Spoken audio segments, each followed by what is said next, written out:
The worst superhero costume in history, space bikinis, and a leather trench coat that sparked a media frenzy. Sci-fi costumes don't get much more controversial than this. When audiences were first introduced to Princess Leia in the original Star Wars, she was wearing a robe and had her hair in buns, a look that has since become iconic. A few years later though, in Return of the Jedi, Leia's look underwent quite the transformation. After being captured at Jabba the Hutt's palace while trying to save Han Solo, Leia is clad in the notorious so-called slave bikini. Of course, Carrie Fisher had a lot to say about the iconic costume over the years. In typically frank fashion, she wrote in a 1999 essay for Newsweek that iron bikini was what supermodels will eventually wear in the 7th ring of hell. When Daisy Ridley joined the franchise for Disney's sequel trilogy, Fisher cautioned her not to let the character's impact be sidetracked by her clothing. She reportedly told her co-star, "Don't be a slave like I was." Patty Jenkins' Wonder Woman was praised by fans and critics alike, with many singling out the film's feminist take on its central characters, almost all of whom were women. In particular, the costumes won a lot of praise. In a rare win for the genre, the battle armor for the residents of Themyscira actually seemed like armor. Later that very same year, however, when those characters returned in Justice League, fans were quick to point out that the armor had changed. Film critic Asa T shared a side-by-side comparison on Twitter, showing the costumes in Wonder Woman right up against the skimpier ones in Justice League.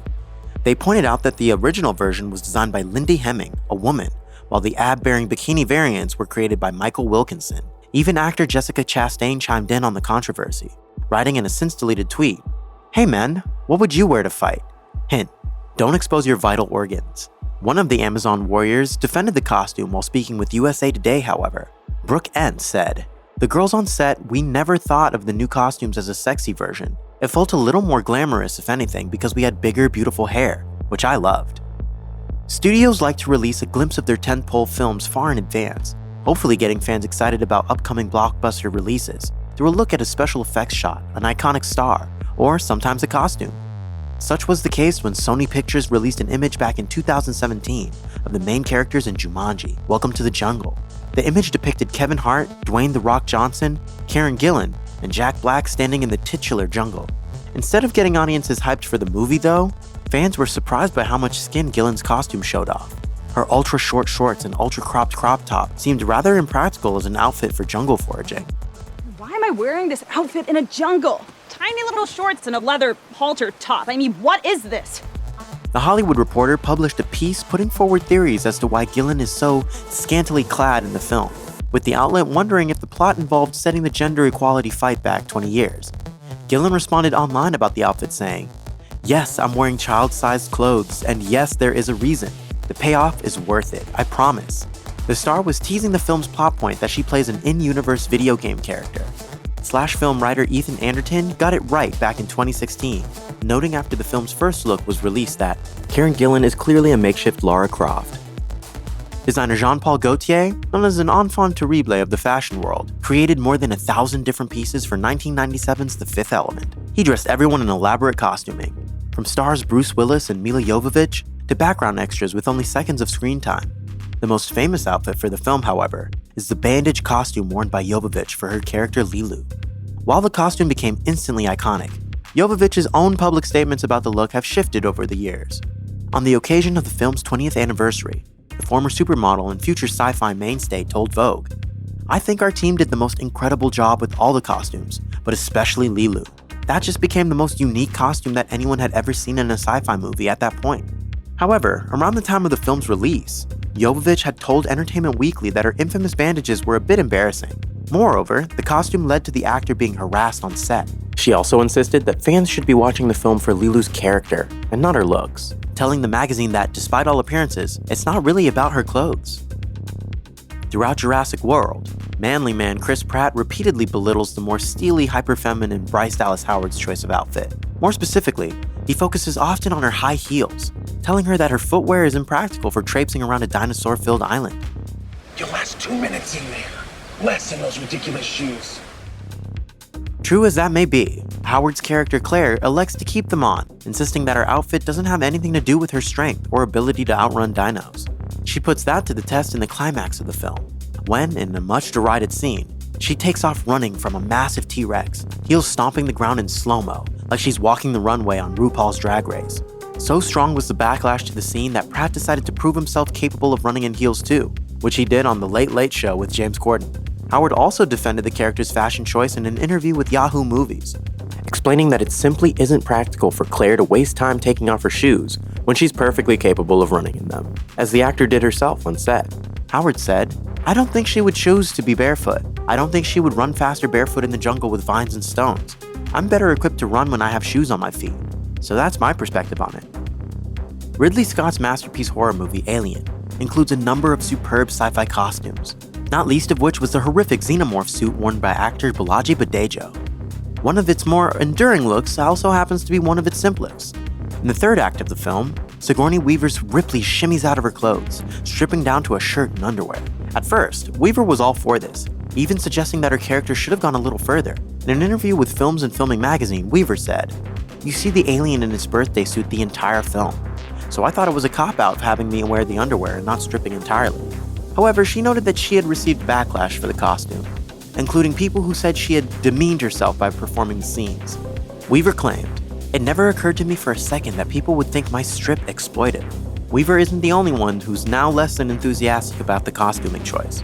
Director James Cameron, who helmed Aliens, has also criticized the underwear sequence. In an interview with News.com, Cameron said he made an effort to not do the same thing in a sequel. When The Matrix hit cinemas in 1999, the world hadn't seen anything like it. The Wachowskis pioneered bullet time, made Keanu Reeves a mega star, and brought Hong Kong-style wire action sequences fully into the American mainstream. And they did it all while outfitting their characters in some seriously badass leather. Whoa. In short, The Matrix was cool, one of the highest compliments you could give something in the 90s.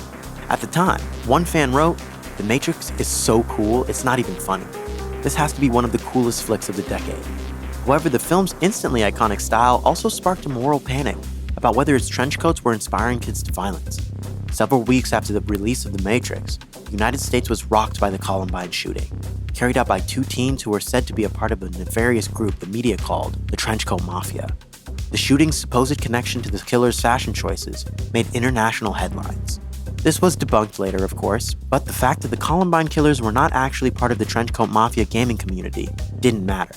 By 2003, ABC News was asked if The Matrix and his costumes had inspired violent or mentally disturbed individuals to act out their fantasies. The answer, of course, is probably not. Here's a phrase that will send a shiver down the spine of any Batman fan: nipples on the Batsuit. The Batsuits featured in Joel Schumacher's Batman Forever and Batman and Robin were worn by Val Kilmer and George Clooney respectively, the latter of whom admitted in a Reddit AMA that he was hugely embarrassed at the time. Clooney said, "That's not something you really think about when you're putting it on. You figure all Batsuits have nipples and then you realize yours was really the first. And sure, he was actually the second. But he's got a point." Schumacher later addressed the controversy in an interview with Vice, acknowledging that the nipples would always be part of his legacy. He said, "Such a sophisticated world we live in, where two pieces of rubber the size of erasers on old pencils, those little nubs can be an issue. It's going to be on my tombstone, I know it." Some fans, though, are decidedly pro-nipple, with many in the LGBTQ+ community reclaiming Batman and Robin as camp, although Schumacher expressly denied any intentional gay subtext to his film's sensibility. He told Vulture, "If I wasn't gay, they would never say those things. Camp classic or the worst thing to happen to superhero films. One thing's for sure, the nipples certainly made their mark."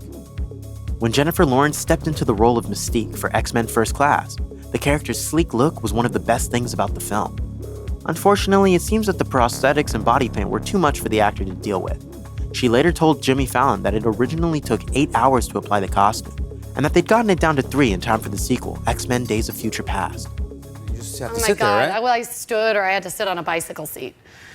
Which every woman knows is our dream come true. By X-Men Apocalypse, Lawrence was sick of it, and she told Entertainment Weekly she was thinking about bowing out of the franchise because of the character's complicated costuming. Lawrence told the outlet, "I'm like, I can't even pronounce this, and that's going in my nose? I'm breathing that?"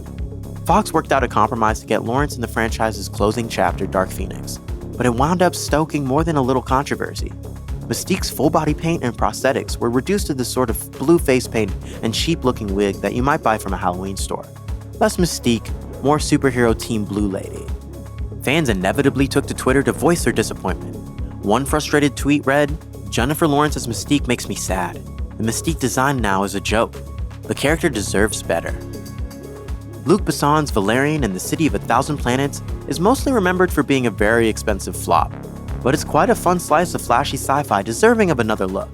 At the time of its release, however, Valerian was controversial for more than just its poor reviews and awful box office returns. Model Cara Delevingne was cast to play Sergeant Laureline, the sidekick to Dane DeHaan's Major Valerian. While some reviews noted that both her acting and her chemistry with DeHaan left something to be desired, others argued that her wide-eyed, eager performance added something to the wonderful trashiness of it all.